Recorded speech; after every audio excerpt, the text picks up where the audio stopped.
É possível a convivência pacífica num condomínio? Eu acredito que sim, mas há algumas regras que se as pessoas não respeitarem, aí fica impossível, não é, Roseli? Tudo Olá. bem? Prazer em te receber. Prazer, o prazer é todo meu. Roseli Muita alegria de estar aqui hoje. Schwartz. Você é especialista em gestão de condomínio. Isso. O que é especialista em gestão de condomínio, Roseli? Eu sou administradora, contabilista e 20 anos já lidando nessa área. Eu sou professora do curso de administração de condomínio e síndico profissional da Escola Paulista. Esse curso eu tenho há mais de 20 anos, o curso presencial, agora também tenho um curso online. Que legal! Tenho um livro publicado, Revolucionando o Condomínio, olha o tema, Pois né? é. Porque esse revolução não é de briga, é o contrário, é mudar a forma de gestão. É isso, tá? Roseli, que me chama a atenção. Quer dizer, é um tema que merece ser estudado. Com certeza. Academicamente. Hoje, o condomínio se aproxima muito a uma empresa. Perfeito. Então, o gestor, ele precisa realmente adquirir conhecimento para poder fazer uma gestão transparente, segura. Profissional. Sim, né? Que tenha realmente segurança para aquelas pessoas, né? Que aplique ética, principalmente, que nós estamos precisando muito, né, nisso, Regina. Então, isso é muito importante, que ele se prepare, porque hoje não dá para administrar o condomínio como era há 20 anos. Tudo mudou. Sim. E para isso, para entender como isso funciona, nós temos alguns tópicos. Certo, vamos lá. Vamos aos tópicos. Então, como melhorar a vida dos moradores em condomínio. Cumprir o regulamento interno e a convenção. Isso eu coloco assim como uma das medidas primordiais, tanto para o síndico como para os condôminos e moradores, né, que então inclui todos. Porque se ele não entende a necessidade do cumprimento das regras, né, então fica muito difícil. E elas existem não é para complicar, para o síndico ser o chato, mas sim para facilitar e dar uma disciplina para todos, para que haja um limite, né, de direitos. Então é muito importante que se compreenda, né, e cumpra, respeite. Sim. Tá. Próxima meta, ou próxima dica, ou próximo passo, participar das assembleias. Isso eu acho assim uma coisa fundamental, que as pessoas mudem, né, a forma, porque a gente observa às vezes em assembleias assim importantes que tem decisões que envolvem altos valores e as pessoas não participam. Decisões sérias, né, Roseli? E aquilo que depois não fica democrático, porque fica a decisão apenas de um pequeno grupo.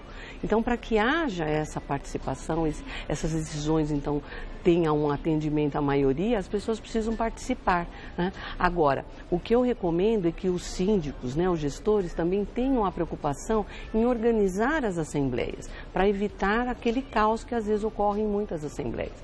Então, o que eu falo? Mandar com antecedência a documentação, as coisas que vão ser tratadas, o resumo dos orçamentos, né, que vão ser apresentados na Assembleia.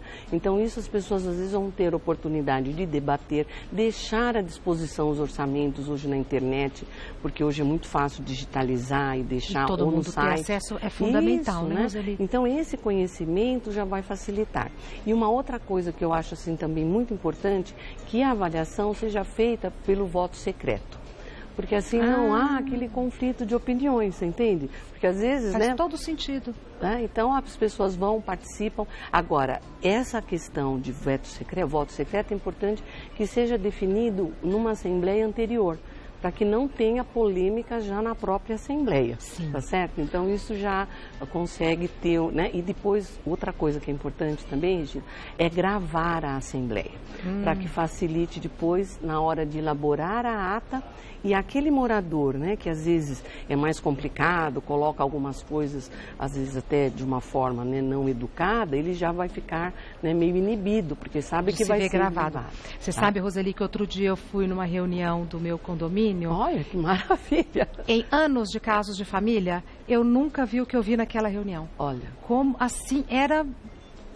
Eu falei, mas o que está acontecendo aqui? E aí o meu impulso foi gravar. Porque aí quando a pessoa se vê, ela já entende que... precisa maneirar nas colocações. Exato. Né? Próximo tópico. Respeitar o limite da vaga e não estacionar na vaga de um vizinho sem autorização. Um dos problemas, né, que trazem muitos conflitos é justamente as vagas de garagem. Então, porque as pessoas estacionam não de forma adequada dentro dos limites, né? Então o outro vai fazer a manobra, já complica, tá certo? E usar, que seja por 5 minutos a vaga de um vizinho.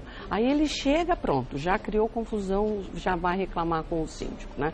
Então a vaga, e uma outra coisa importante, as vagas, infelizmente, né, colocadas pelas construtoras, às vezes é de um tamanho, né, não adequado. E as pessoas hoje, às vezes, querem ter aquela cabine dupla, aquele que carro não cabe bacana, na vaga. que não cabe, tá? E aí começa a criar problema na hora das manobras e tudo isso. Então, respeitar, né, o tamanho das vagas é muito importante, né? E uma outra coisa também interessante que eu acho que complica é o vazamento de óleo nas vagas, né? Por quê? Isso pode trazer acidentes das pessoas escorregarem, né? Principalmente os idosos, as crianças. Então, né, respeitar essas condições aí das vagas. Próximo tópico para uma convivência pacífica nos condomínios: cuidar para evitar latidos e cuidar da higiene dos animais. Hoje, o Brasil é considerado assim, o 2º país em número de animais. Ah, é? Sim. Né? Então, é como se fossem os filhos, né, das pessoas que têm os bichinhos, né, adoráveis. Só que ele precisa ter essa consciência que às vezes tem pessoas que têm alergia, né? Então, de cuidar realmente, né? E uma coisa que eu assisti uma terapia, né, até lido por uma psicóloga de animais, que às vezes o animal ele tem assim um comportamento de latir o tempo inteiro, porque o próprio morador o educa dessa forma, né? Então ele precisa acostumar a ficar no seu cantinho, né, não estar o tempo inteiro com a pessoa, porque quando a pessoa sai, ele sente falta, né? E aí tem, né, aquele problema de latir o tempo inteiro. Então os moradores, né, se conscientizarem, e tem tratamento para isso, né, para os bichinhos, porque o convívio pode ser pacífico, né? Mas tem que respeitar o regulamento, a forma de descer com o animal, né? Respeitar quando lugar a pessoa... apropriado para o animal fazer suas necessidades. Sim, hoje os condomínios mais modernos, ele tem uma coisa muito interessante que chamam de cachorródromo, né?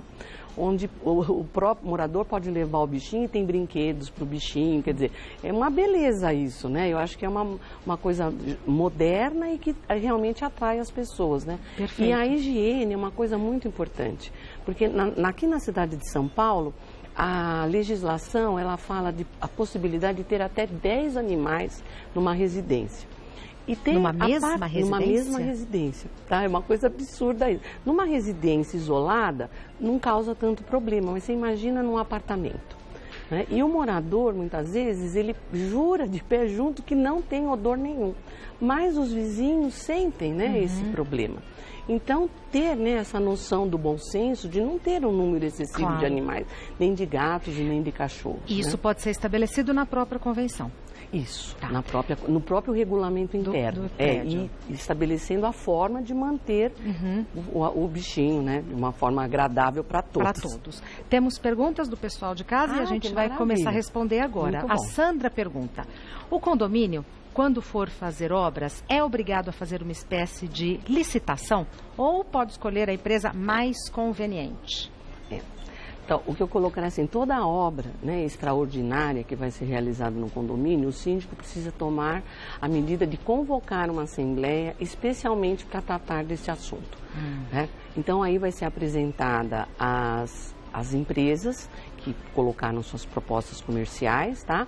E para que haja maior transparência, eu costumo recomendar que o síndico estabeleça um escopo dessa obra, né, do que vai ser, então, necessário, e que os moradores possam criar uma comissão de obras e participar, trazendo os orçamentos, onde vai verificar não só o preço, mas a qualidade do serviço que vai ser adotado. Tá. Então, dessa forma, fica bastante transparente. Você aprovar uma obra, né, sem aprovar, não, você cobrar do morador sem ter a aprovação de uma assembleia, costuma gerar realmente bastante polêmica, sem dúvida. E uma desconfiança, porque a pessoa é surpreendida com aquele rateio sem, né, ter o preparo.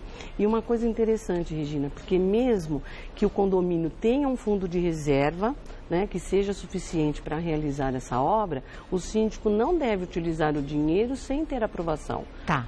Para que depois não suma o dinheiro e o morador seja surpreendido, né? Então, pedir autorização para o uso daquele recurso. Numa assembleia específica para isso. Especialmente para isso. Próxima pergunta enviada pelo Cássio. O que é possível fazer para cortar gasto com funcionários no condomínio? hoje todo mundo está buscando redução corte de gastos. Né? E a parte dos funcionários, o que eu costumo colocar, ele corresponde a 50% do valor das despesas do condomínio. Então, o síndico, né, o gestor precisa ter muita atenção se não está ocorrendo excessos de horas extras. Porque às vezes há uma camaradagem, sabe, assim, do zelador, do gerente predial, em permitir que os faxineiros, né, fiquem um tempinho a mais no condomínio. Às vezes o próprio zelador coloca horas extras para ele mesmo, né? Então o síndico precisa controlar esse número de horas extras. Então, hora extra é um bom caminho. Uma coisa. Agora, não pode ser cortada, tá certo? Assim, de um dia para o outro. Se essa pessoa faz há mais de um ano, o síndico tem que usar, tá certo, da forma correta, que é a supressão de horas extras, e indenizar para depois poder cortar, né? E um outro ponto também que eu recomendo com relação aos funcionários são as férias, né? Porque a lei, ela determina que o funcionário, ele tem que descansar 2/3 do que ele tem direito das férias, né? E pode vender 1/3. E nunca, né, ele vender totalmente as férias. Então, o que eu observo em alguns trabalhos que eu realizo com os condomínios, que o síndico permite que o zelador, principalmente, ele venda 30 dias das férias. E aí acaba o condomínio pagando em dobro e depois, mais tarde, esse funcionário pode até cobrar, né, porque ele não teve férias, na verdade. Que é um direito garantido. E aí ele vai pagar 2 vezes, tá certo? Perfeito. Então, observar essas duas questões que eu acho que já são bem importantes. Próxima pergunta enviada pelo Matias. Sou síndico e recentemente no prédio tivemos um gasto muito grande para trocar parte do encanamento que já estava velho. Esse valor posso repassar para os condôminos ou tem que sair do caixa do prédio? Então, Matias, a coisa importante é realizar uma assembleia, né? Porque se esse valor da obra ele excedeu ao seu orçamento mensal, certo? Então ele tem que convocar e explicar para os moradores, né, que vai ser necessário ou um rateio ou o uso de um fundo de reserva. Porque isso que colocar, né, que é se vai sair do caixa do prédio, o caixa do prédio é composto pelo valor pago pelos moradores, né? Então, a necessidade de uma assembleia e justificar esses gastos. Então, sempre consultar os moradores? Sim, uma assembleia. Essa é a regra de ouro? Sim. E assim, tem muitas pessoas que acham, né, fazer assembleia, que é um problema por causa daquele conflito, mas é uma forma do gestor dividir a responsabilidade e estar embasado nas as suas ações. Exato. Tá? Mais uma pergunta enviada pela Neuza. O meu síndico, para atenuar os efeitos da inadimplência, implantou o sistema de desconto pelo pagamento antecipado da cota condominial. Isso é permitido? Então, em alguns condomínios realmente tentam, né, para até incentivar o pagamento, né, antecipado. Só que é considerado ilegal. Porque ilegal? Ilegal. Porque ele camufla o valor da multa. Que aquele que não pagou dentro daquele prazo, né, e excedeu, ele vai ter um acréscimo da multa, que aí o valor vai ficar sendo maior. Tá. Você concorda? Então, não é possível fazer dessa forma. Então, não é permitido. Neuza, não a resposta é para a Neuza é não. Mais uma pergunta. Josias. Sim. O condômino aposentado tem o direito de pagar o valor da cota condominial em data diferente dos demais condôminos? Então, na legislação não há nada que trate sobre esse assunto. O que poderia ser colocado também o síndico em uma assembleia, porque, por exemplo, às vezes a maior parte dos condôminos são aposentados e tem uma necessidade para uma data diferente, né? Então, aprovar também em assembleia essa ação, né? De ter, às vezes é dia 10, né, que recebe o dia 15.